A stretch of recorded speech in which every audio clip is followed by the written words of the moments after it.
The candles in Ashworth Hall had never burned brighter. 200 guests, the finest families in England, silk gowns, powdered shoulders, the smell of hothouse roses and expensive ambition. Everyone who mattered was here tonight, and everyone who mattered was watching. Cecilia stood at the edge of the grand staircase, her champagne untouched, her spine perfectly straight. She had worn the ivory gown on purpose, the one she had worn on her wedding day 3 years ago in this very house. She had let the seamstress take it in slightly at the waist. She was thinner now, everyone noticed, but the pearl buttons down the back were the same. Every single one. She had dressed carefully tonight. Because she had known, not suspected, known. Her husband's voice rose above the music, warm and commanding, the voice of a man entirely comfortable in his own skin. "Allow me to present the lady of Ashworth Hall, the woman who has brought light back to this house." Applause, genuine, delighted applause. Cecilia's eyes moved to the woman on her husband's arm. Violet Hartley, 24 years old, the daughter of a minor merchant from Bath. She was wearing a gown of deep emerald green, a color Cecilia herself had never worn because James had once told her it was common. Violet wore it magnificently. Her dark hair was piled high, her cheeks flushed with pleasure and champagne and the particular glow of a woman who believes she has already won. She smiled at the room like she owned it. She was standing in Cecilia's house, on Cecilia's staircase. And Cecilia's husband, James Arthur Whitmore, the Duke of Ashworth, had just introduced her to 200 people by Cecilia's title. The room went very quiet in the way that rooms do when something terrible has happened, and no one yet knows what to do about it. Every head turned. They were looking for Cecilia. They found her immediately.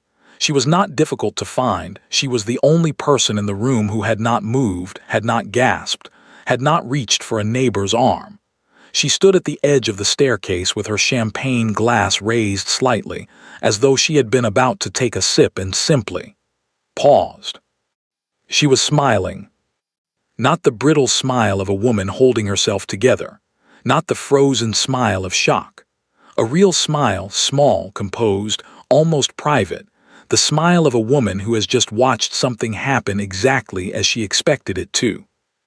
Lady Harrington, standing 3 feet to her left, leaned close and whispered, "My dear, shall I call for your carriage?"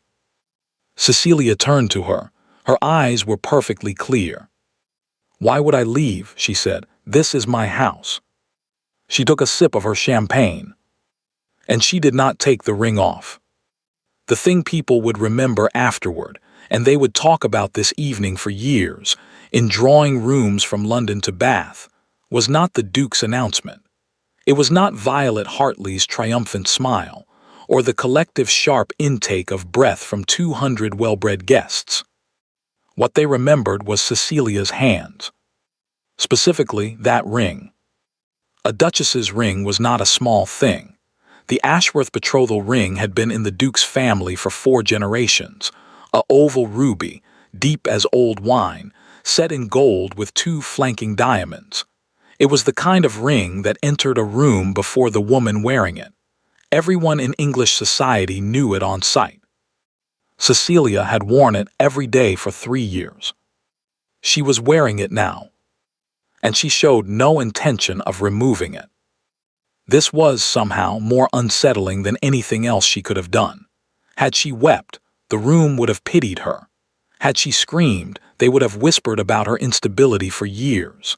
Had she removed the ring and placed it quietly on the silver tray by the door, which was what several people privately expected her to do, a gesture of dignified surrender, they would have admired her tremendously and forgotten her within a month. She did none of these things. She moved through the room. She accepted a fresh glass of champagne from a footman who could not quite meet her eyes. She stopped to speak with old Lord Pemberton about his gout, with precisely the same attention she had given the subject at every dinner party for 3 years. She admired Lady Fitch's new brooch.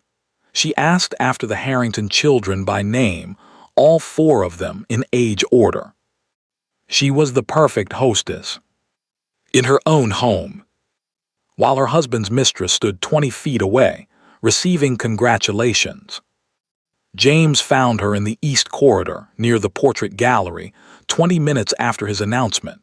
He had come to find her, she had expected that. He always came to explain himself. It was one of the things she had once found almost endearing about him in the early days, before she understood that his explanations were not apologies. They were performances. He was very handsome, James. She had never stopped noticing that. Tall, dark-haired, with the particular confidence of a man who had never once in his life been told he could not have what he wanted. He looked at her now with an expression she recognized. Concern layered carefully over irritation, with something else beneath it that she could not quite name. Not guilt. James did not experience guilt in any form she had ever been able to identify. Something more like unease. Cecilia. James. I had hoped to speak with you before. Before the announcement, she said pleasantly. Yes, I imagine that would have been the preferred order of events. He reached for her arm. She did not pull away, but she did not move toward him either. She simply looked at his hand on her sleeve with a mild, polite interest, as though it belonged to a stranger. I know this is not what you would have chosen, he said, but you and I have understood each other for some time now, I think. This arrangement, our arrangement, it has always been a matter of. James. He stopped. Cecilia looked up at him.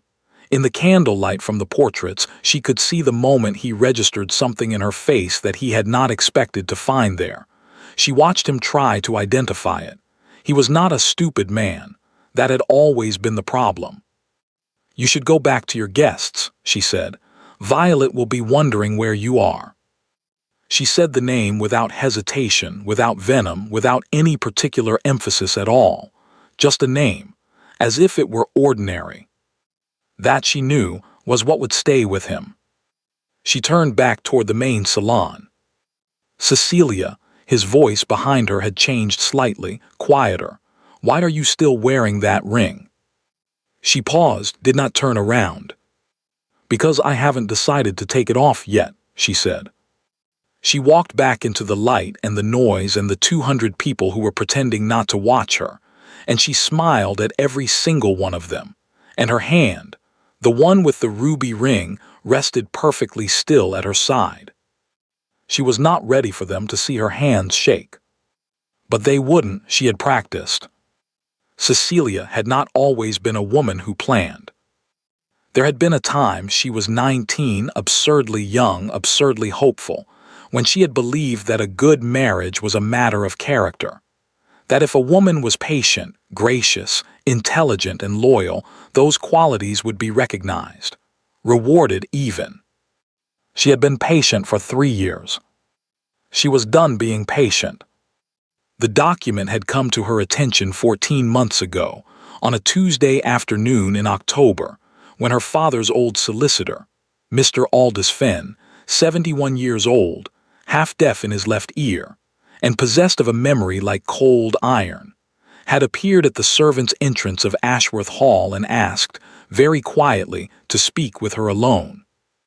She had received him in the small sitting room she used for correspondence, not the formal parlor, the small room with the low fire and the narrow window that looked out over the kitchen garden, the room where no one thought to listen at doors. Mr. Fenn had placed a leather folder on the table between them. Your father asked me to bring this to you, he said, when I judged the time had come. My father has been dead for 4 years, Cecilia said. Yes, said Mr. Fenn. He anticipated that it might take some time.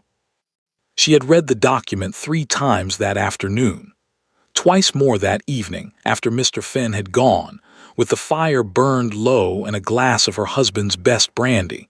She had never drunk brandy before that night, open on the table beside her. Her father, it turned out, had been a more careful man than anyone had given him credit for. The marriage settlement between the Hartwell family and the Duke of Ashworth had been drawn up, as all such settlements were, to protect the financial interests of both parties. The Duke had received, upon marriage, the use of the Hartwell country estate in Gloucestershire, a property worth considerably more than its modest reputation suggested, owing to the coal deposits her father had quietly surveyed and never mentioned to anyone except his solicitor. He had also received the clearing of a substantial debt that James's own father had owed the Hartwell family for 11 years, a debt that had never been publicly acknowledged, and that James himself may or may not have known about. In exchange, Cecilia had received the title, the house, the ring, and one other thing. Clause 14, subsection 3, written in her father's solicitor's careful hand and witnessed by two men who were, Mr. Fenn confirmed, still living and still willing to testify. In the event that the Duke of Ashworth should publicly and demonstrably violate the dignity and standing of his wife, through open association with another woman conducted before witnesses of social standing, the Hartwell family's contributed properties and cleared debts shall revert entirely to the wife's sole possession and management, she being the injured party under English law as witnessed and agreed. 200 guests. The finest families in England. Her father, Cecilia thought, had always understood James better than she had. She had spent 14 months preparing, quietly, methodically, in the way she did everything, the way she managed the household accounts that James never looked at, the way she remembered every servant's name and every guest's preference and every small detail of a life that most people assumed ran itself. She had met with Mr. Fenn 4 times, always through intermediaries, always in the small sitting room. She had identified the witnesses she would need. She had made sure that the right people would be present tonight. She had not told James, not because she was cruel. She had examined that question honestly, lying awake in the bedroom she now slept in alone, and she did not believe she was acting from cruelty. She had not told him because she had given him 3 years of chances that he had not taken. She had been clear when she could be. She had been patient when clarity failed.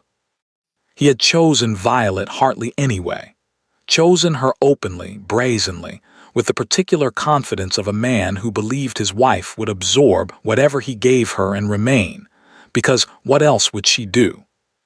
He had underestimated her. Most people did. She had spent years allowing it.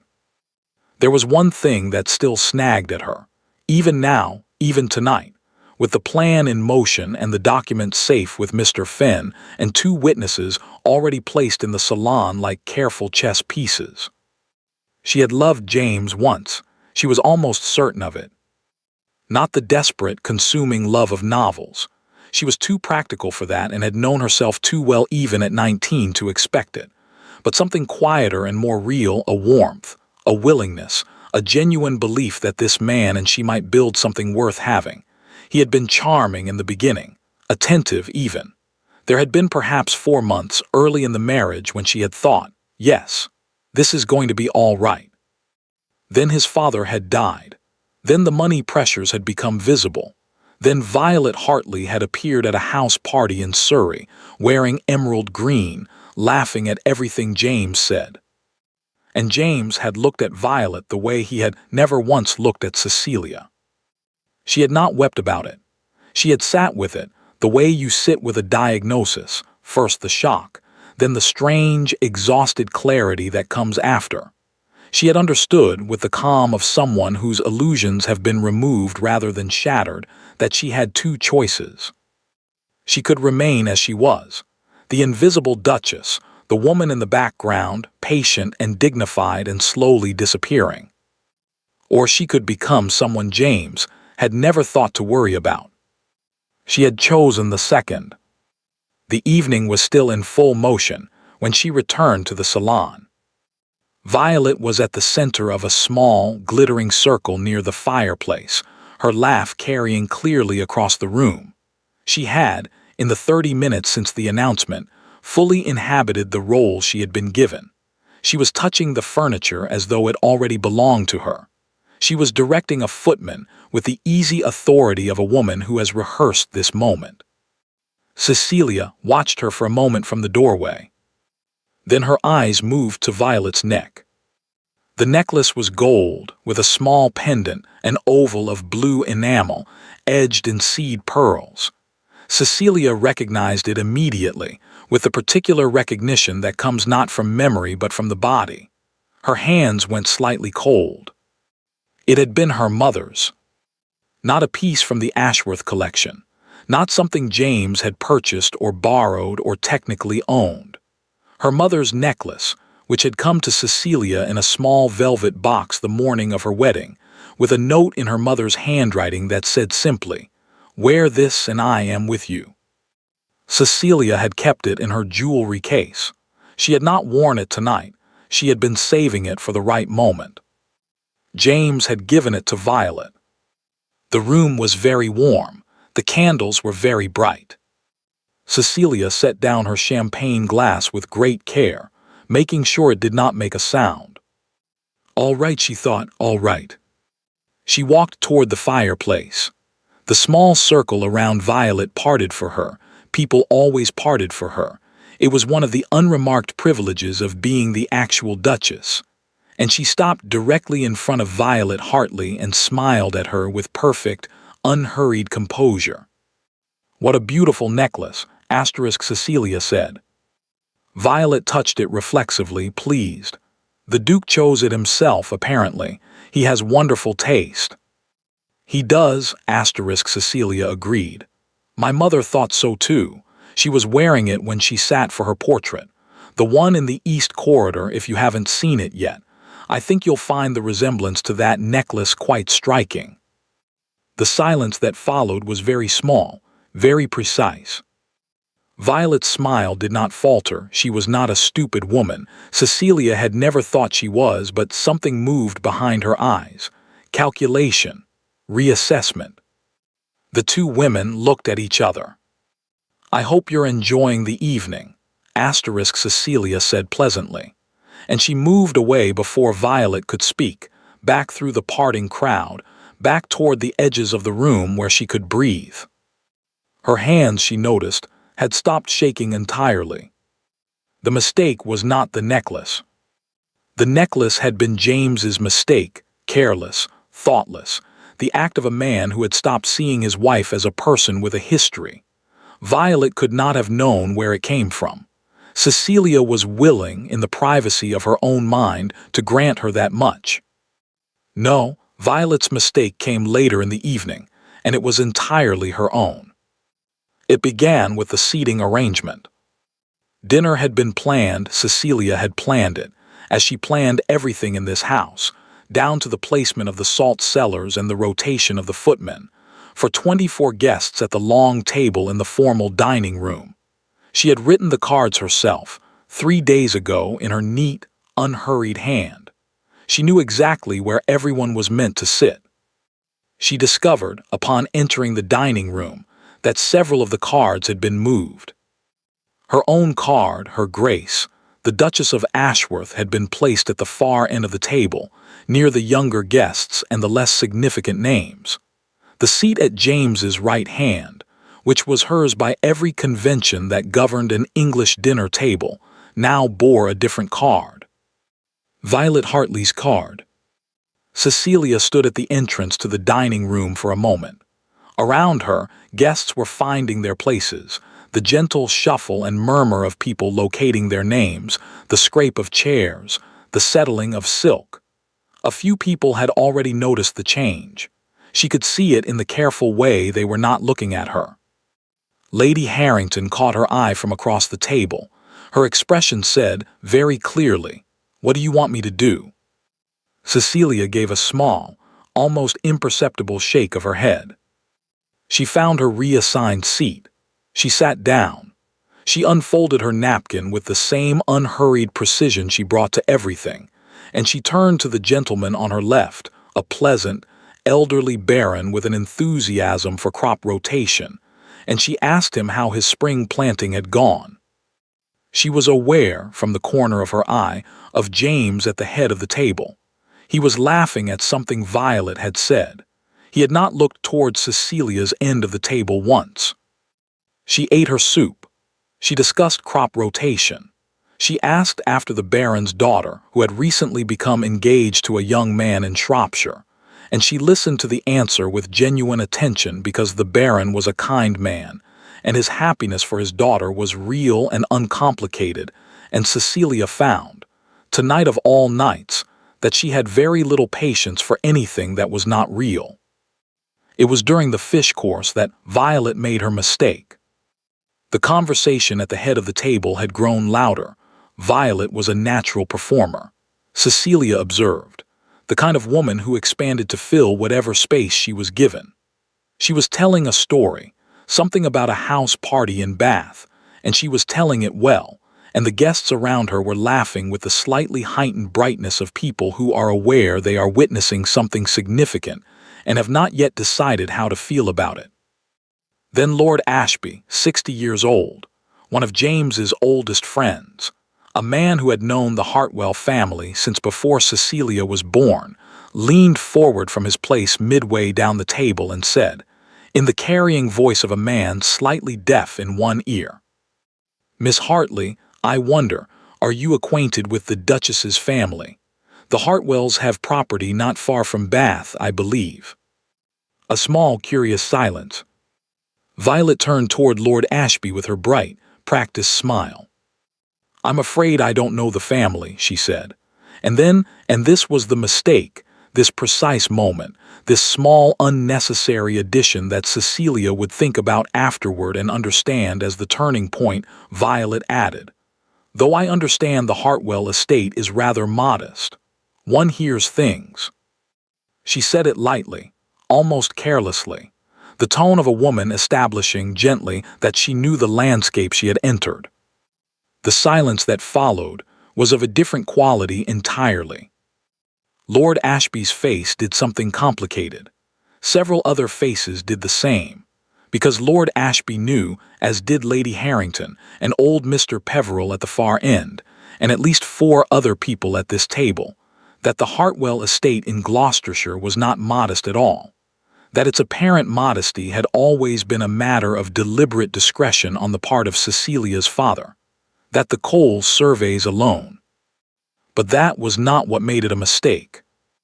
What made it a mistake was simpler than that.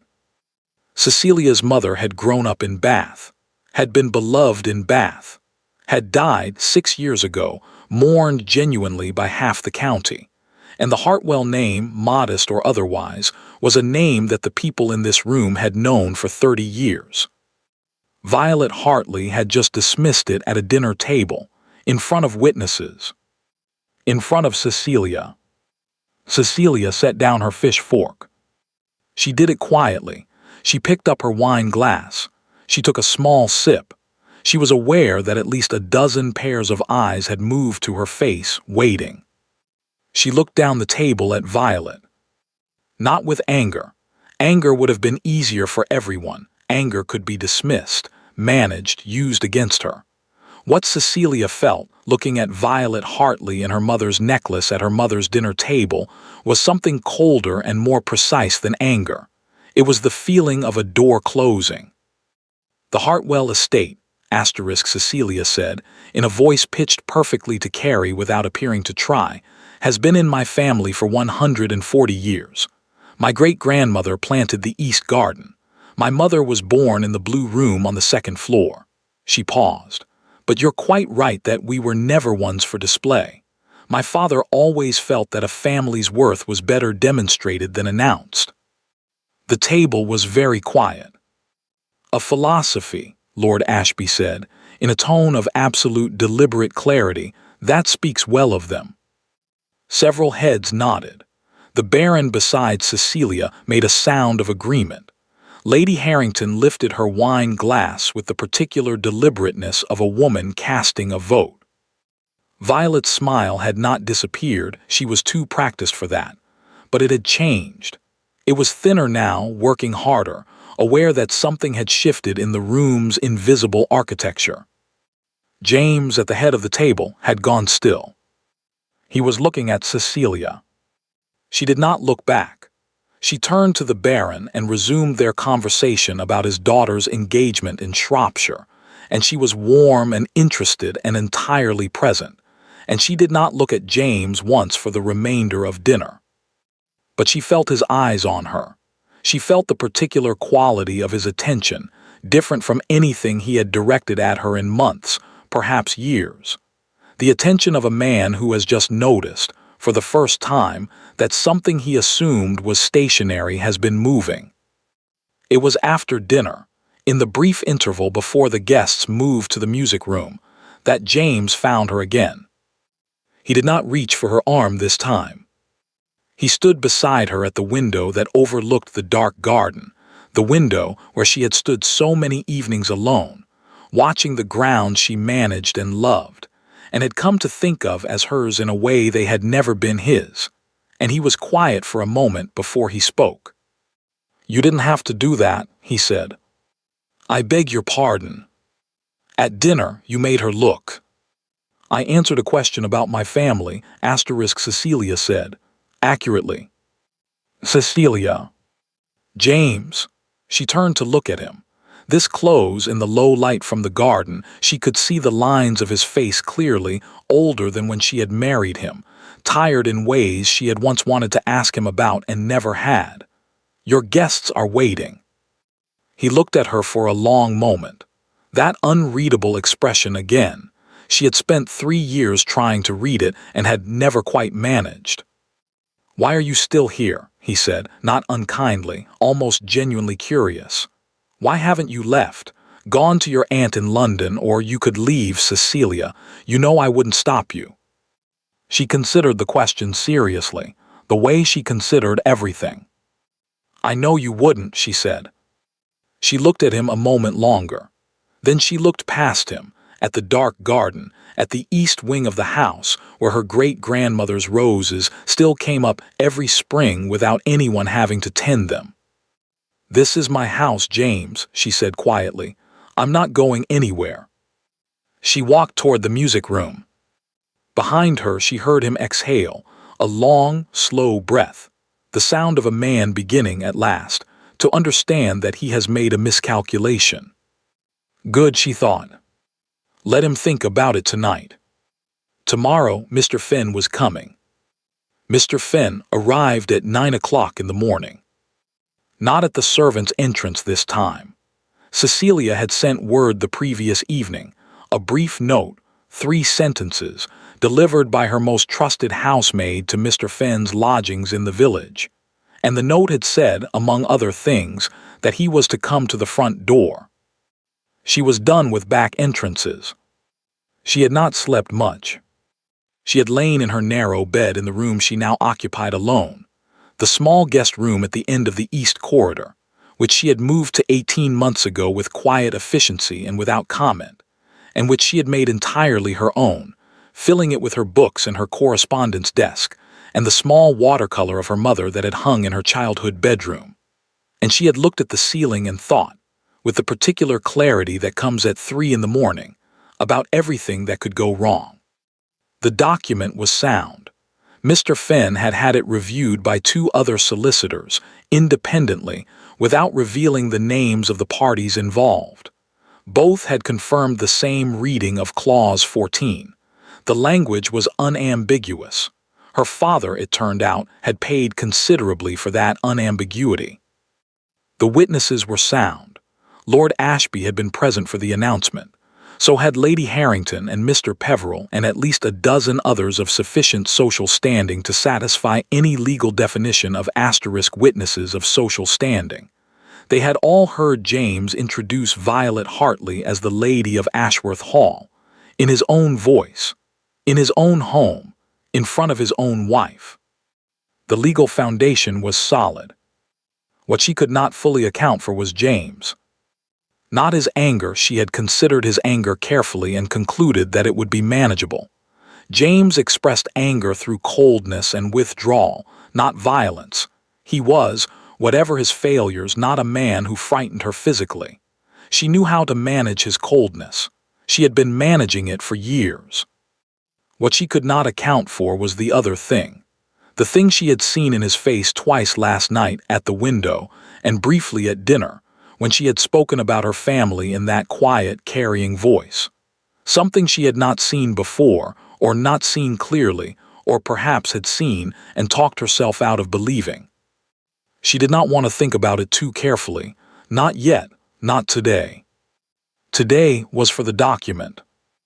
Mr. Fenn came in from the morning cold with his leather folder under his arm and his hat in his hand, and the expression of a man who has been waiting a long time to do something, and is relieved at last to be doing it. He had known her father for 40 years. He had attended Cecilia's christening.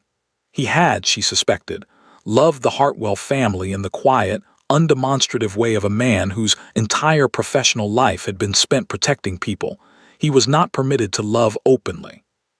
She received him in the formal parlor, not the small sitting room. The formal parlor, with its high ceilings and its tall windows and its view of the front drive, where James's carriage stood in the morning light. She had chosen the room deliberately. Everything today was deliberate. "Is he in the house?" Mr. Fenn asked, setting his folder on the table. "He is in the study," Cecilia said. "I've asked Hargrove to let him know I require his presence here at 9:30. Mr. Fenn nodded. He opened the folder. He laid out the document with the care of a man handling something he has tended for years, and Cecilia saw for the first time that there were 2 copies. She had known there was one. She had not known about the second. "Your father had the duplicate made in the first year of your marriage," Mr. Fenn said, without looking up. "He asked me to keep it separately, in case James disputed the first. In case of a great many things." Mr. Fenn looked up at her then, and his eyes, pale, tired, very steady, held something she recognized as grief, old and well-managed. He did not expect this outcome, you understand. He hoped, but he prepared. "He always prepared," Cecilia said. "Yes." She looked at the document on the table. The Hartwell name at the top in her father's solicitor's careful hand. The Duke's signature at the bottom, not James's signature. His father's. The previous Duke, who had made this arrangement and sealed it and apparently never mentioned Clause 14 to his son. Did the previous Duke understand what he was signing? She asked. He understood completely, Mr. Fenn said. He was, in his way, a more honorable man than his son has proven to be.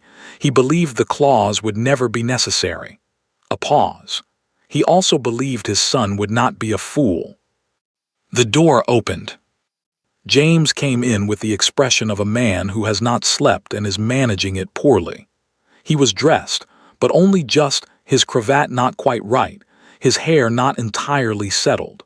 He stopped in the doorway when he saw Mr. Fenn. His eyes moved to the document on the table. Something in his face changed. Not dramatically. James was not a dramatic man, but Cecilia had spent 3 years learning the small language of his expressions, the slight tightening at the jaw, the almost imperceptible stillness that came over him when something surprised him, and she could read it clearly. He had not known about the document, or rather, he had known, in some vague, inherited way, that his father had made certain arrangements. He had not known the specifics of Clause 14. He had not known that it had been activated last night, in front of 200 witnesses, the moment he had opened his mouth on that staircase. He looked at Cecilia. "What is this?" "Please sit down, James," she said. He did not sit. He came into the room and stood on the other side of the table, and Mr. Fenn, without being asked, began to read. He read the relevant sections in full. He read them clearly, without comment, in the measured voice of a man who has rehearsed this and feels no need to add emphasis because the words themselves are sufficient. He read Clause 14 twice, once at James's request, the second time because James had gone very still halfway through the first reading, and Mr. Fenn had judged, correctly, that he had not absorbed it. When Mr. Fenn finished, the room was quiet. Outside, a carriage was coming up the front drive. A blackbird was singing somewhere in the east garden. The morning light had shifted while Mr. Fenn was reading, and now it came through the tall windows at a lower angle, catching the dust in the air and the silver of the document's border and the ruby of the ring on Cecilia's hand, which she had not removed. James looked at the ring, then at Cecilia. "This is not enforceable," he said. His voice was controlled. She gave him credit for that. "It is entirely enforceable," Mr. Fenn said, with the calm of a man who has anticipated this response. "I have had it reviewed independently on 3 separate occasions. I am prepared to provide you with those opinions in writing." My father signed it willingly and in full understanding of its contents. Mr. Fenn folded his hands on the table, as I have already indicated. James looked at Cecilia again. She met his gaze steadily. She had prepared for anger, for coldness, for the withdrawal she knew so well. She had not fully prepared for what she saw instead, a look she recognized with a sharp and unwelcome pang from the early months of their marriage. A look that was almost. "Cecilia," he said quietly, just her name. She made herself hold his gaze. "The Gloucestershire estate," Mr. Fenn continued, with the precise timing of a man who understood that now was not the moment for silence, would revert to her Grace's sole ownership and management. The cleared debt, £11,000, would be treated as recovered. There is also the matter of the coal surveys, which your father was made aware of in the 3rd year of his tenure, and which— "The coal surveys," James repeated. Something shifted in his face. He knew about the coal. "Her Grace's father surveyed the eastern fields in 1809, Mr. Fenn said. "The value of those deposits is considerable. Your father was informed. It was one of the reasons the settlement was considered generous." James sat down. Not in the way of a man choosing to sit, in the way of a man whose legs have made the decision for him. He put his hands on the table, large, familiar hands that Cecilia had once, in another life entirely, reached for without thinking. And he looked at the document, and then at the window, and then at nothing in particular. "How long have you known?" he said, not to Mr. Fenn, to Cecilia. 14 months, she said. He absorbed that. She watched him absorb it, the full weight of it, what it meant, the dinners and the evenings and the long silences of the past 14 months rearranging themselves in his memory. "You said nothing," he said. "You gave me no reason to." The words landed in the room without drama. They did not need drama. They were simply true, and they both knew it, and the knowing of it sat between them like something solid and cold. James looked at her for a long moment. Then he looked at Mr. Fenn. "I would like," he said carefully, "to speak with my wife alone." Mr. Fenn looked at Cecilia. She considered it. The document was on the table. The duplicate was in Mr. Fenn's folder. The witnesses existed, independent of anything James might say to her in this room.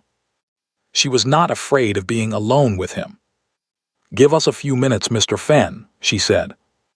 Mr. Fenn gathered his folder, leaving the document on the table, and walked to the door with the unhurried dignity of a man who has spent 40 years knowing when to leave a room. The door closed behind him with a soft, definitive click.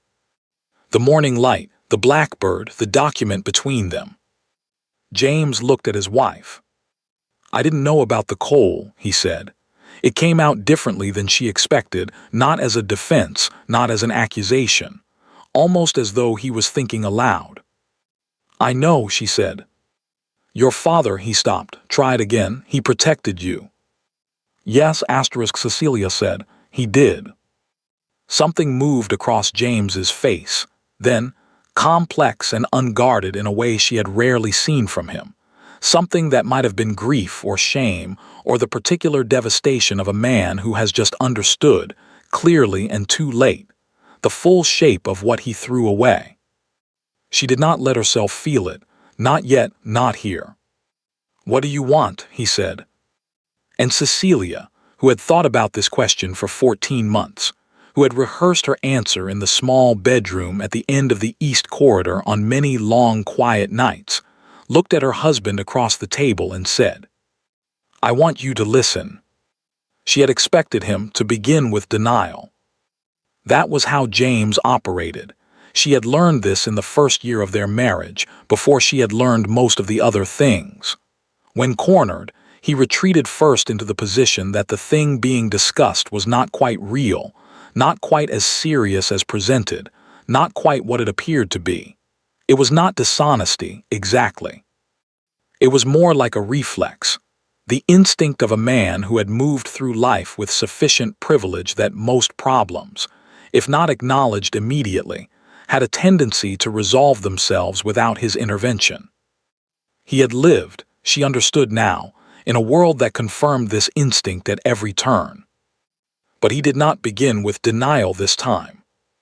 He began instead with Violet. "She's not," he stopped, pressed his fingers to the bridge of his nose in a gesture she recognized, the gesture he made when he was trying to find the right words and finding the wrong ones instead. "What you saw last night, what everyone saw, I want you to understand that it was not intended to. James, to humiliate you.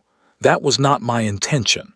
I handled it badly, I can see that now, but if you would allow me to explain the—" "James." He stopped. "I know what your intentions were," Cecilia said. "I have known for quite some time what your intentions were.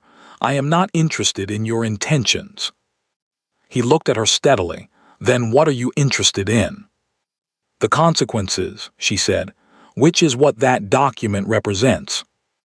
He was quiet for a moment. Outside, the blackbird had stopped singing. The morning had shifted into that particular mid-morning stillness that Cecilia associated with the house at its most itself, before the servants were fully occupied, before the day had gathered its noise and motion. "If I contest it," he said. "You cannot contest it. Mr. Fenn has already explained." "Legally, perhaps not, but there are other ways to contest things." He said it without threat, which was almost worse. "My family has considerable influence with—" "Your family's considerable influence," Cecilia said, "rests in part on the financial stability that my father's money provided, which is precisely what the document addresses." He absorbed this. "The coal," he said again quietly. Not for her benefit, he was thinking. "Yes." "How much?" She named a figure. She watched his face very carefully as she said it, and what she saw there was not greed, she had prepared herself for greed, had thought she would find it there easily, but something more complicated. Something that looked uncomfortably like respect. "Your father," James said slowly, was a remarkable man." "He was," Cecilia agreed. "I spent most of my childhood wishing he would tell me so himself. He was not a demonstrative man, but yes." A pause. Something in the room had shifted slightly. She could feel it. The almost imperceptible change in the quality of the air between them. The way a conversation changes when both people stop performing and begin, cautiously, to speak. She did not trust it, not yet. "I could make this very difficult for you," James said. He said it in the same tone he might use to discuss the weather, not with menace, but with the flat honesty of a man stating a fact he wishes were not true. "You could try," Cecilia said. The courts would require witnesses to testify to last night's events. Would you like me to compile a list of who was present?" He was quiet. "There are also," she continued, "the letters." He looked up sharply. "I'm not speaking of love letters," she said. "I don't have those and I wouldn't use them if I did.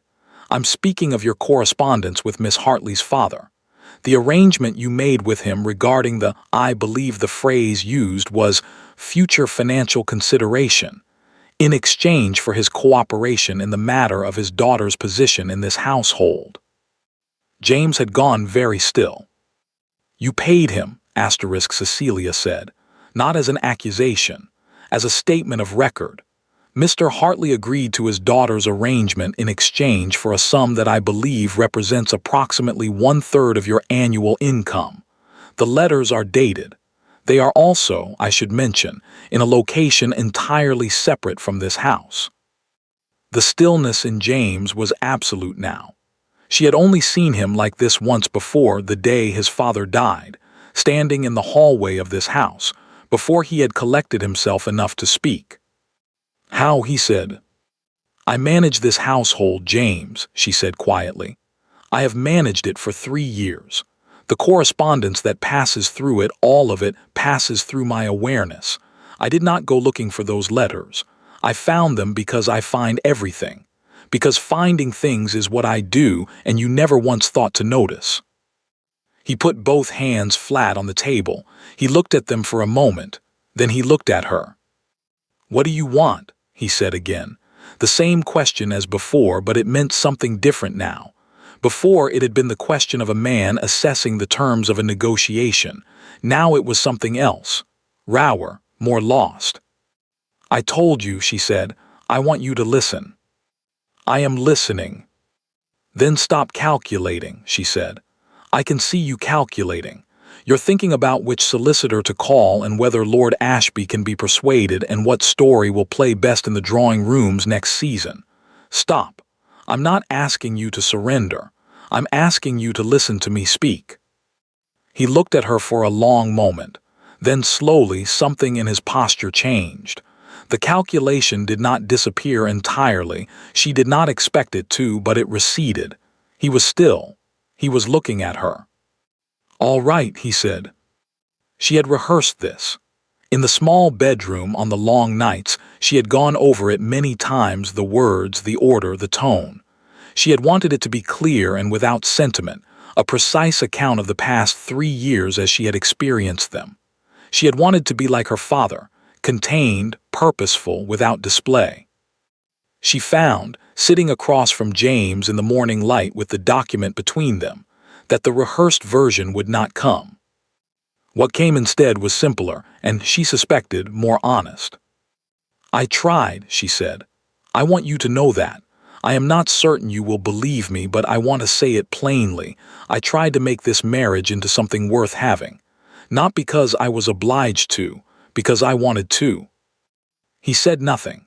He was watching her face in a way that made her uncomfortable, too close, too careful, the way he had looked at her in the early months, before Violet, before the slow withdrawal that had preceded Violet. "I understood what the arrangement was," she continued. "I was not naive about it. My father explained the terms, and I understood that affection was not guaranteed, and I accepted that. But I believed that two people of reasonable character, living in proximity with common interests and mutual respect, could build something genuine over time. I have seen it done. My parents managed it." She paused. "I gave you 3 years," she said. "I ran your house. I managed your finances, better than you know and better than you will perhaps acknowledge, but I know, and Mr. Fenn knows, and the accounts will show it. I learned the names of your friends' wives and children, and I remembered their birthdays, and I hosted their dinners, and I was, every single day, exactly the woman this house required." "I know," James said. His voice was strange, low, a little rough at the edges. "And you walked past me," she said. "Every day you walked past me as though I was part of the furniture, as though I was the house itself, useful, reliable, not requiring attention." "Cecilia." "I am not finished." He closed his mouth. "Last night," she said, "you stood on that staircase and you introduced another woman by my name, in my house, in front of everyone I have spent 3 years learning to manage and host and represent with credit to your family. And I want you to understand something, James." She leaned forward slightly. "I am not standing here because I am devastated. I am not weeping, and I am not asking you to love me, and I am not going to tell you that you have broken my heart, because I stopped leaving my heart in positions where it could be broken by you some time ago." Something crossed his face at that, quick and painful, but she continued. "I am here because this is my house, and my family's name is in that document, and my mother's necklace is currently around another woman's neck, and I have decided clearly, calmly, after 14 months of consideration that I have absorbed enough. That is all. Not heartbreak. Enough. The room was very quiet. That's all, James said slowly, something in his tone she could not interpret. Yes. Not, he stopped, pressed his fingers to his mouth briefly, a gesture she didn't recognize, and then looked at her with an expression she had genuinely never seen on him before. Not calculation, not charm, not even the weary guilt of the night before. Something open and unguarded, and she thought, frightened. I told myself, he said, that you didn't mind, that you were content, that you had your household and your accounts and your position, and that was sufficient, that you had never expected more, and therefore I was not taking anything from you by. I know what you told yourself, Cecilia said. I was wrong, he said. The words landed very quietly. She had not expected them. She had prepared for many things, for threats, for negotiation, for the cold withdrawal, for charm deployed as a weapon, but not for this. Not for I was wrong said without qualification, without the immediate pivot to explanation, without anything after it at all. She looked at him across the table. Yes, she said, you were. The silence stretched. It was not the silence of an ending. That was what unnerved her. She had expected, by this point in the conversation, that the shape of what came next would be clear.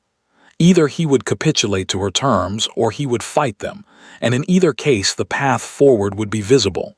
She had mapped the paths. She had prepared for each of them. She had not prepared for a silence that felt like something else entirely. Vivienne. He used her surname so rarely that it took Cecilia a moment to understand he meant Violet. It is not what you think, what everyone thinks. I don't think anything, Cecilia said carefully. I know what I observed. She was, he exhaled. There was a period, yes, but it has not been, for some months it has not been what it was. I handled last night badly. Badly doesn't cover it. I had promised her. I had made implications that I should not have made, and last night I was trying to satisfy a situation I had created and should not have created, and I made it catastrophically worse, and... James. He stopped. Why are you telling me this? She said. He looked at her. For a long moment he simply looked at her, and she felt, with something that was not quite alarm but was adjacent to it, that whatever he was about to say had not been rehearsed, that he was arriving at it in real time here in front of her without preparation. Because, he said, I am trying to tell you that it is over, that it has been over in all the ways that matter for some months, and I am aware that I have no right to say that in a tone that expects anything from you, but I am saying it because I would like you to know. Cecilia looked at the document on the table. She looked at the ring on her hand. She thought about 14 months of careful, solitary preparation, the nights in the small bedroom, the rehearsed words that had not come, her father's careful hand on the page of a document written 12 years ago to protect a daughter he could not protect in any other way. She thought about the early months of this marriage, the 4 months she had believed in. She thought about Violet Hartley wearing her mother's necklace. The necklace, she said. He blinked. I beg your pardon. My mother's necklace. Violet was wearing it last night. It was in my jewelry case. You gave it to her. Something happened in James's face that she had not seen before, genuine, unguarded shame. Not the managed variety. Real. I didn't know, he said. I didn't know it was your mother's. It was in a case with the other pieces, and I thought, he stopped. That is not an excuse. I should have known. I should have asked. No, Cecilia said quietly. You shouldn't have been in my jewelry case at all. The shame deepened. She watched it. She did not relish it, which surprised her a little. She had thought, in the long rehearsals, that there would be some satisfaction in seeing him understand the full weight of what he had done. There was none. It was just painful. Being right, she thought, was not the same as being well. "Tell me what you want," he said, for the third time. But it was a different question now. She could hear it clearly. The first time had been tactical. The second had been lost. This time it was something else. This time it was a man asking because he genuinely did not know the answer and understood, perhaps for the first time, that he should. She was quiet for a moment. "Violet leaves," she said. Not with accusations, not with spectacle. Quietly. "She is given what is fair. I am not cruel, James, whatever you may have come to think of me, but she leaves this house and she does not return to it." "Yes," he said. "The Gloucestershire estate is transferred to my name. The Coles surveys and all related documentation come to me. This is not negotiable." "I understand. Mr. Finn will oversee the transfer. I trust him. I do not require you to be present for it." "All right." She paused. He was watching her, still with that open, unguarded expression that she didn't quite know what to do with. "There is one more thing," she said. "Name it." "Tonight," she said, "before Mr. Finn leaves, I want you to acknowledge in front of him, in writing if he requires it, that the events of last evening constituted a public violation as described in the settlement. Not because I need the legal protection. The document already provides it, but because I want you to say it, out loud, in front of a witness." His jaw tightened slightly. This was the one that cost him. She had known it would. James was a proud man. The pride was, she had always thought, his most consistent feature. It had never been cruelty that drove him. It had been pride, the assumption that his world would arrange itself around him because it always had. "You want me to say that I wronged you," he said. "Yes," Cecilia said. "That is what I want." The silence this time was different. It had weight to it, the weight of something being decided, something that once decided could not be undecided. She waited. She was good at waiting. "All right," James said at last. She stood. She smoothed her skirt. The gesture was automatic, something she did when a thing was concluded. She moved toward the door. "Cecilia." She stopped, did not turn around. "The ring," he said. "You're still wearing it." She looked down at her hand. The ruby, dark as old wine, 4 generations. Her wedding day 3 years ago in this very house. She thought about taking it off. She had thought about it all night, all morning, through every minute of this conversation. She had imagined the gesture clean, definitive, the ring placed on the table beside the document, the walk out the door, the clarity of it. She closed her fingers around it, gently. "I'll decide," she said, "when I'm ready." She opened the door. Mr. Fenn was waiting in the corridor, his folder under his arm, his expression as patient and steady as it had been for 40 years. "Mr. Fenn," she said, "please come back in. The Duke has something to say." The week after the document was signed was the quietest week Ashworth Hall had known in years. Violet left on a Thursday morning. Cecilia had not watched from the window. She had decided that deliberately, had chosen instead to be in the East Garden when the carriage came, deadheading the late roses her great-grandmother had planted in soil that now, legally, irrevocably, belonged to her. She had worn old gloves and taken her time, and she had listened to the carriage wheels on the gravel and the sound of luggage being loaded, and the particular silence that follows a departure, and she had felt, not triumph, not relief, not the clean satisfaction she had anticipated for 14 months. She had felt tired, profoundly, honestly tired, the kind of tired that arrives only after the thing you have been bracing for has finally passed, and your body understands at last that it is permitted to put down what it has been carrying. She clipped a spent bloom from a branch that had been her great-grandmother's, and she let herself be tired, and she did not perform anything for anyone. James had been, since the morning of the document, a presence she did not quite know how to account for. He had done what he said he would do. She had to give him that. She had prepared herself to fight for every concession, had expected resistance, delay, the slow erosion of agreements made in a moment of shock. It had not happened. Violet had been spoken to, she gathered, that same day. The transfer of the Gloucestershire estate had been initiated within 48 hours, Mr. Fenn overseeing with quiet efficiency. The cold documentation had been delivered to her correspondence desk in a neat folder, without comment.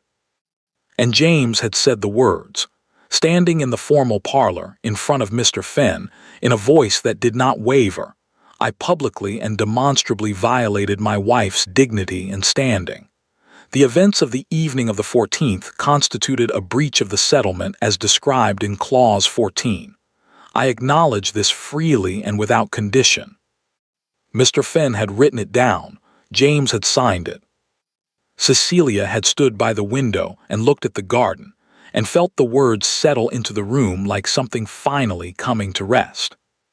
But that had been a week ago, and since then James had been present, quietly, carefully, without apparent agenda. He took his meals at the usual times. He attended to his correspondence. He had ridden out twice to the home farm, which he had not done in months. He had not sought her out for conversation, but neither had he avoided her. They had passed in corridors, sat at opposite ends of the dinner table with only Cecilia's invited guest for company, exchanged the small necessary communications of two people sharing a large house. He was polite, attentive in the way he had not been for 2 years. It unsettled her more than his absence had. It was Lord Ashby who brought it to a point. He came to call on a Friday afternoon, ostensibly to return a book he had borrowed from the Ashworth Library some months prior. He was shown to the morning room where Cecilia was working on correspondence, and he sat in the chair by the fire and accepted tea, and talked for 20 minutes about his grandchildren and the state of the roads in the county. And Cecilia answered and poured and waited, because she had known Lord Ashby for 3 years, and she understood that he always arrived at the thing he had come to say eventually. "You've managed it well," he said at last, setting down his cup, looking at her directly the way old men with clear consciences tended to.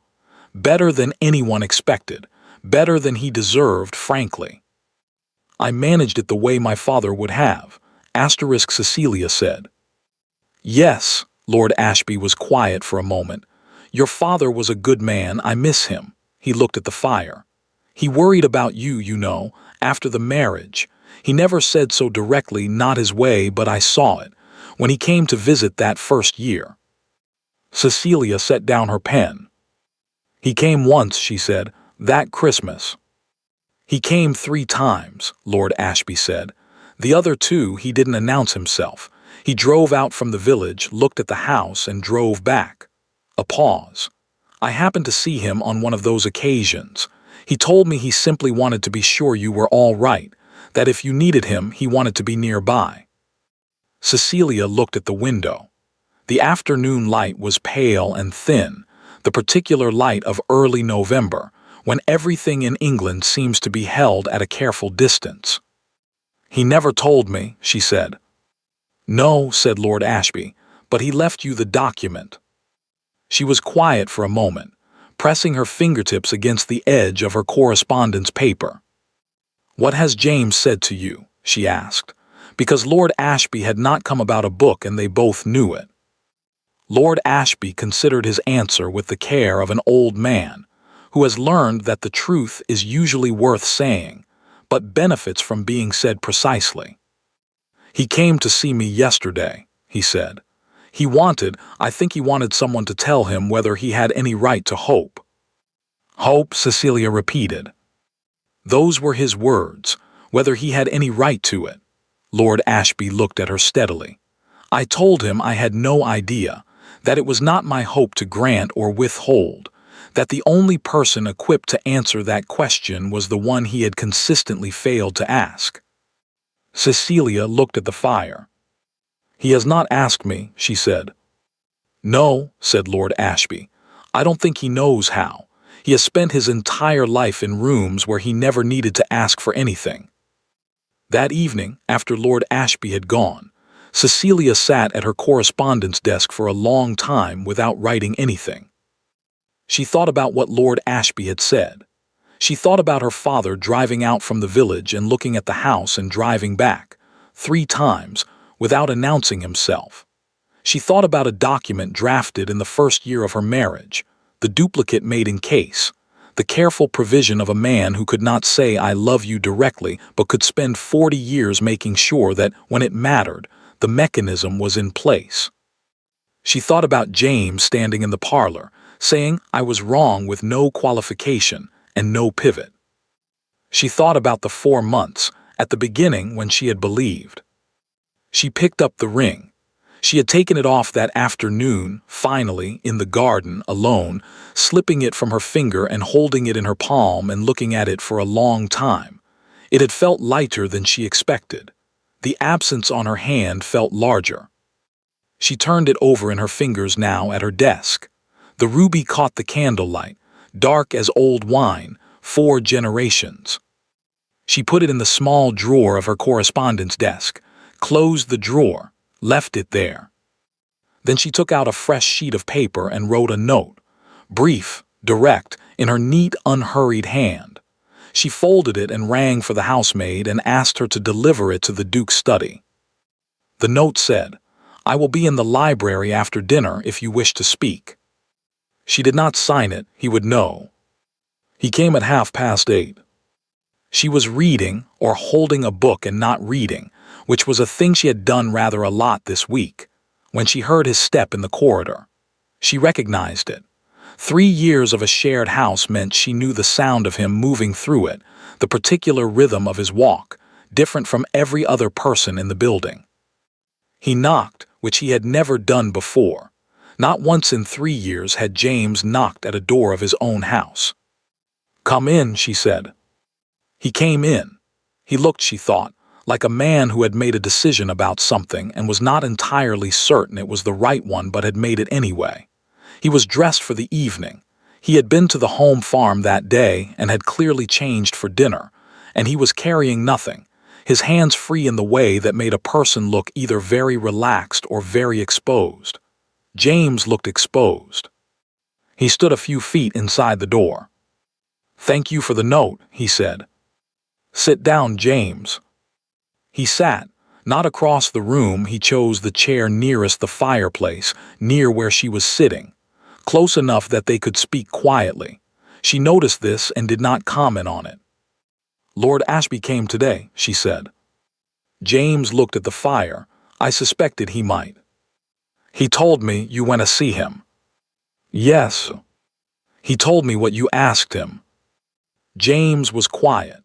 He was looking at the fire with the expression of a man reviewing whether he wishes to be having this conversation, and concluding, she thought, that he does. That he has, in fact, been waiting for it. "I owe you more than an apology," he said. "I'm aware of that. I've been trying to find there are no right words for what I did. I have looked for them this week and they don't exist, and I think perhaps the absence of them is the honest answer." "What do you mean?" He looked at her then. "I mean that what I did cannot be made right with language. I introduced another woman by your name in your own house. I gave her your mother's necklace. He stopped, exhaled. "I am not a man who finds this easy, saying these things. I was not raised to, my father didn't." Another stop. "I know," Cecilia said. "That is not an excuse." "No," she agreed, "but it is a fact." He looked at her with something that might have been gratitude, though it seemed to embarrass him. "I treated you," he said carefully, "as though you were the house, as though you were a fixed feature of a life I didn't think needed tending because it was already standing. I walked past you every day for 3 years and he pressed his mouth together briefly. "I noticed you. I want you to know that. I noticed more than I gave any appearance of noticing. I simply told myself that you were content because it was easier than asking whether you were." Cecilia looked at him steadily. "And if you had asked?" "You would have told me the truth," he said. "That's what I was afraid of." The fire shifted. A log settled with a soft collapse of sound. "I don't know what to do with that, James," she said honestly. "I appreciate you saying it, but I don't know yet what to do with it." "I'm not asking you to do anything with it," he said. "I'm not asking for, I came here tonight because you invited me and because I wanted to say these things, not because I expect anything from them." He looked at his hands. "Lord Ashby told me I had no right to hope. I think that's probably correct." "Lord Ashby told you he didn't know," Cecilia said. James looked up. "He told you he had no idea," she said. "That it wasn't his to grant or withhold. Those are different things from having no right." The silence that followed was careful on both sides. "I need to ask you something," Cecilia said. "And I need you to answer me honestly, without calculation, without thinking about what answer serves you best. Can you do that?" "I will try," he said, which was, she thought, a more honest answer than yes. "Violet," she said, "not whether it is over, I believe you that it is over, but what was it? What were you looking for?" He was quiet for a long moment. She watched him genuinely consider the question, watched him resist the first 2 or 3 answers that came to him. She could see him resist them and arrive at something further down. "Ease," he said at last. She was easy. Everything with her was light, uncomplicated. She laughed at everything and wanted nothing serious, and I could be in a room with her without feeling that I was failing at something. "And with me," Cecilia said, "you felt you were failing." "With you," he said, "I felt yes. I felt that you saw me very clearly and that what you saw was not what I would have chosen for you to see." He looked at the fire. "It is easier to be with someone who does not see you clearly, who believes the version you present." "That's very honest," Cecilia said. "You asked for honesty." "I did," she was quiet. "And the seeing clearly, does that still frighten you?" He looked at her. "Yes," he said, "but I think I've been more frightened this week of the alternative, of what this house felt like when when I genuinely understood, for the first time, that you might leave it, that I might have made it impossible for you to stay." "You came close," she said. "I know. Closer than you realize," she said. "There were nights, James, many nights, when I had the bags mentally packed and the route to my aunt's house in London memorized, and the only thing keeping me in that small bedroom at the end of the East Corridor was—" She stopped. "Was what?" he said. She looked at the fire for a moment. "The garden," she said. "My great-grandmother's roses. The coal fields my father never told anyone about. The 140 years of my family in this county." A pause. "And if I am being fully honest, some small remaining belief that you were not beyond retrieving, that the man I saw occasionally in unguarded moments was the real one, that the rest was accumulation, habit, cowardice." "That's a generous interpretation," James said quietly. "It's an honest one," she said. "I was not feeling generous, I was feeling clear." They sat for a while without speaking. It was not an uncomfortable silence that surprised her.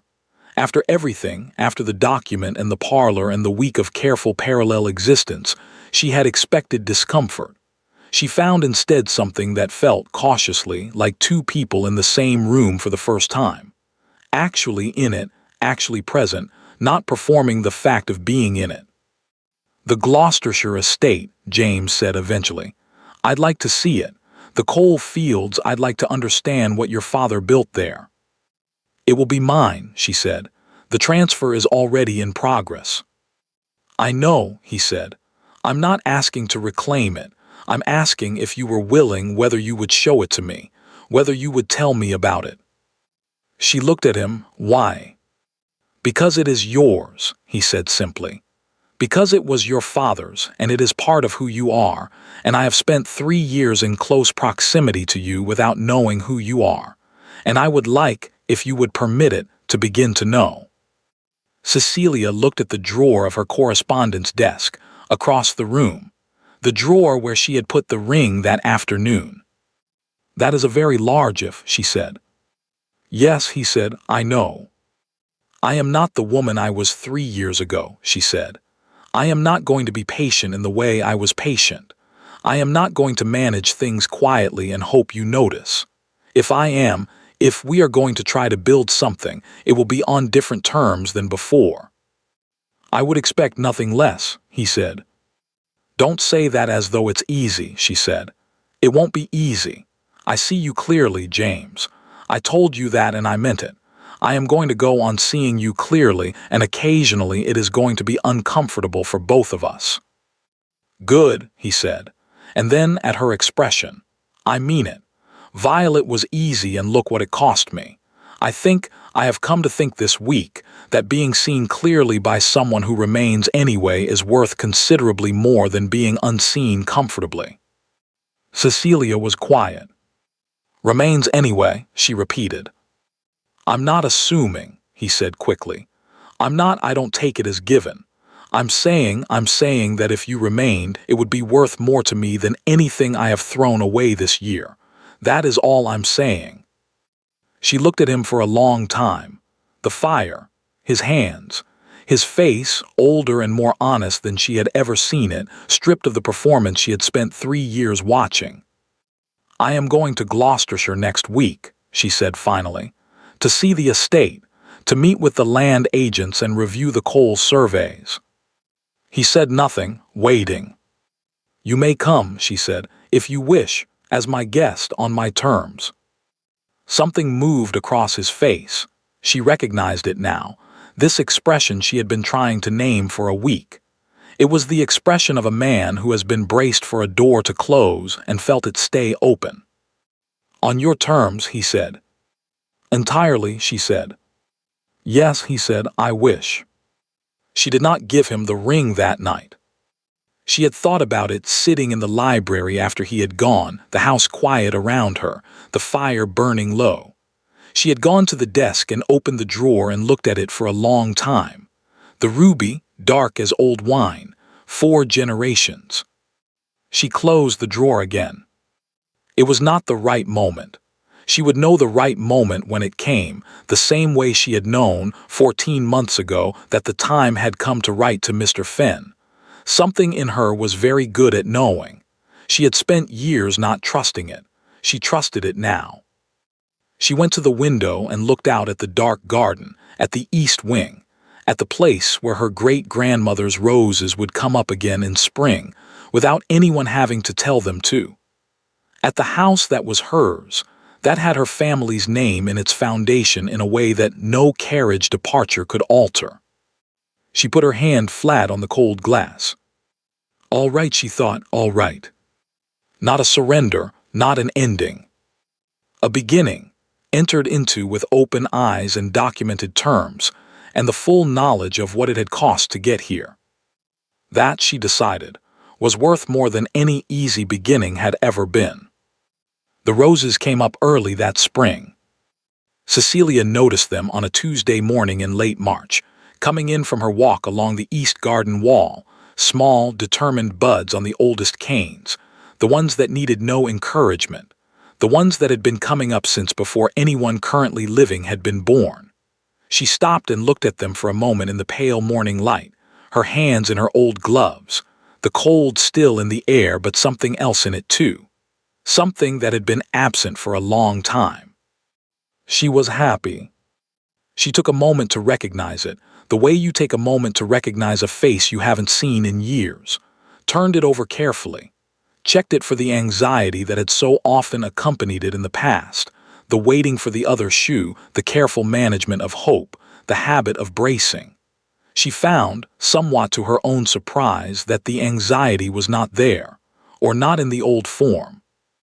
What remained was something more honest, a clear-eyed contentment, arrived at through difficulty, which felt considerably more solid than anything that had come easily. She clipped a dead cane from the oldest rose bush, dropped it in the basket. Behind her, from the direction of the house, she heard the front door. Gloucestershire had changed everything. She had not expected that. She had expected the trip to be useful, clarifying, a matter of practical business conducted in the company of a man she was cautiously reassessing. She had not expected James in the coal fields. He had been extraordinary. Not in the way of a man performing interest for her benefit. She would have seen through that immediately, and he had known it, and so he hadn't tried. He had been genuinely, almost boyishly absorbed. He had asked the land agents questions she hadn't thought to ask. He had walked the eastern boundary in the rain without complaint, reading the survey documents her father had left, and at one point he had stopped in the middle of a muddy field and looked at the horizon and said, quietly, "Your father saw all of this," and she had said yes, and he had said, "I wish I had known him better," and she had believed him. That evening in the sitting room of the Gloucestershire house, her name on the deed, her father's portrait above the fireplace, they had talked until well past midnight.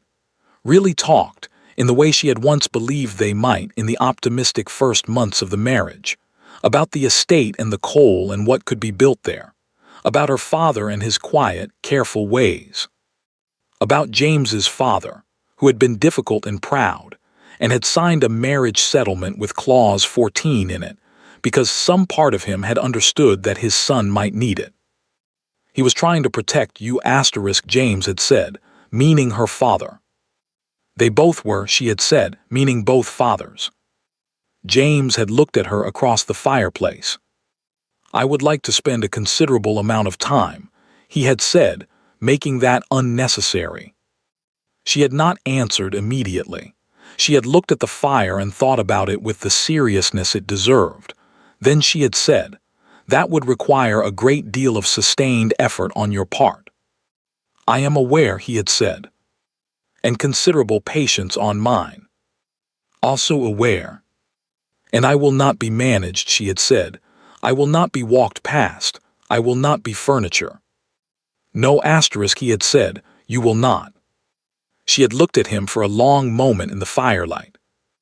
"All right," she had said, "then we will try."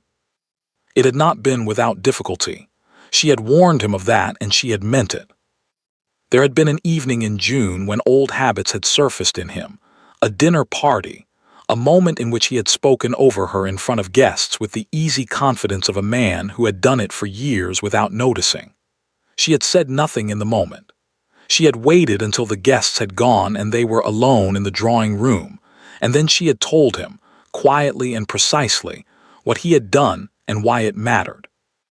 He had gone still in the way she had come to recognize, not the defensive stillness of the early months, but the stillness of a man genuinely listening, absorbing, arriving at something uncomfortable about himself. He had apologized without qualification. He had not done it again.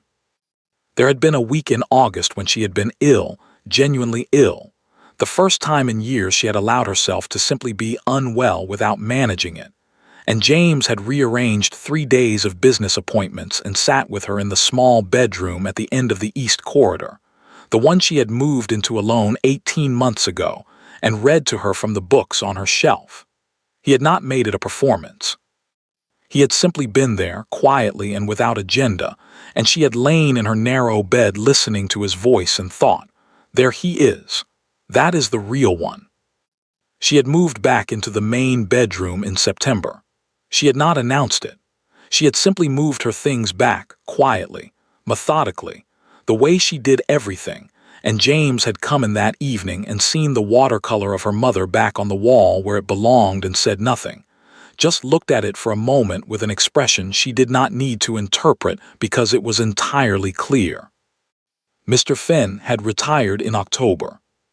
She had gone to see him at his lodgings in the village, bringing a gift from the Gloucestershire estate, a bottle of wine from the cellar her father had stocked 30 years ago, 2 glasses, and an afternoon.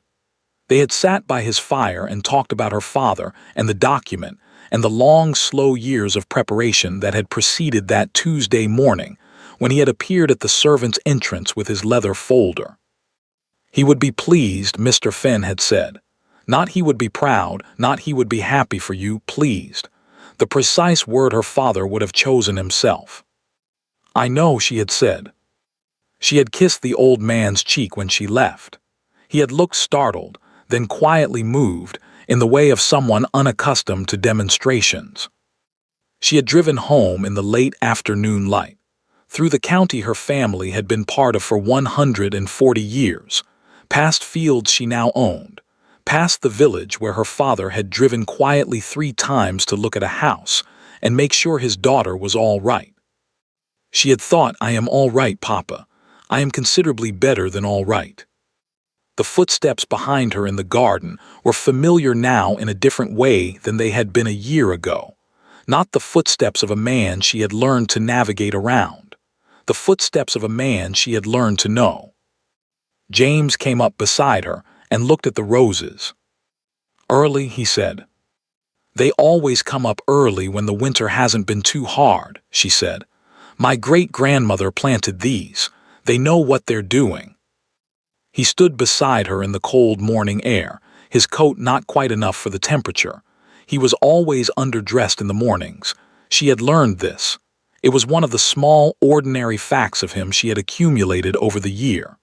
She had stopped finding the ordinary facts unsettling. She had come to find them, in their way, the most valuable thing.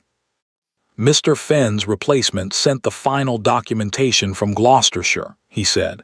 "It arrived this morning. Everything is complete." "Good," she said. "The Eastern Field Survey, the new one, confirms the original estimates. Your father was, if anything, conservative." "He usually was," she said. James was quiet for a moment. She could feel him beside her, solid and present and slightly cold in his insufficient coat. She had learned over the past year what his silences meant. This one was the silence of a man who has something to say and is deciding how to say it. She waited. She was still good at waiting, though it felt different now. Not the waiting of a woman bracing.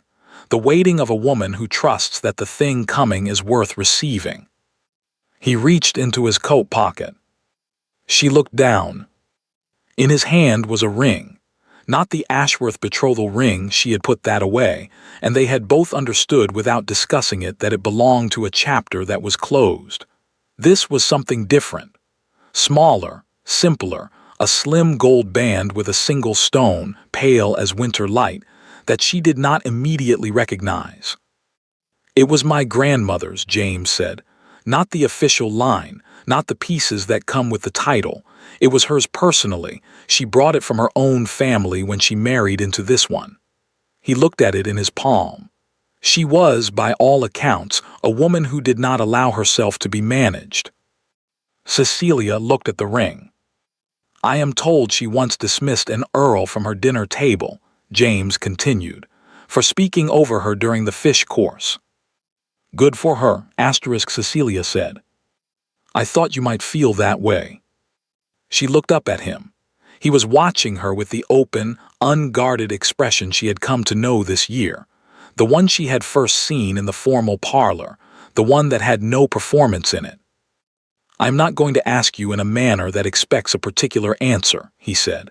"I have thought a great deal about how to do this, and I have concluded that the most honest approach is simply to tell you what I want and let you decide." He paused. "I want to marry you again. Not the first marriage, not the arrangement, not the settlement, not the version that required a document with a clause 14 to make survivable. Something different. Something that starts here, with everything known between us on your terms, with your name on the deed." "My name is already on the deed," she said. "Yes," he said, "it is." A pause. "I am aware that I am not offering you anything you don't already have. The estate is yours. The house, in every way that matters, is yours. I am not in a position to offer security or rescue or any of the things that are supposed to make this speech persuasive." "What are you offering then?" she said. He thought about it. She appreciated that he thought about it rather than answering immediately, that he took the question seriously. "Myself," he said, "clearly seen, not the version I present, the real one, the one that has been frightened of being known and is trying, with variable success, to be less so." He looked at the ring in his palm. "And this?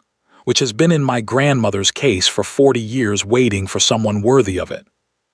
The garden was very still, the early roses, the cold light, 140 years of her family in this soil. Cecilia looked at the ring for a long moment. Then she looked at him, at his face, open and exposed and genuinely uncertain in the way she had once thought him incapable of, at his insufficient coat, at the man she had spent 3 years not knowing, and 1 year beginning to know, and a great deal of long, quiet time deciding whether the beginning was worth building on. She thought it was. She thought it was, not in the hopeful, uncritical way of 3 years ago, but in the way of a woman who has stood in a formal parlor and heard a man say I was wrong and watched him mean it, and tested the meaning of it across 12 careful months. She held out her hand. He put the ring on her finger. It fit. She had not expected it to fit so precisely. She registered this as a small private thing, the kind of thing she would think about later in the quiet. She looked at it on her hand. Pale stone, winter light, her great-grandmother's roses coming up behind her without anyone having to tend them. On my terms, she said. On your terms, he said, entirely. She looked up at him. He was smiling, not the charming, social smile she had catalogued in the first year of their marriage, the smile deployed for rooms. This was smaller and less practiced and considerably more real. She had come to prefer the real things. Come inside, she said. You're cold.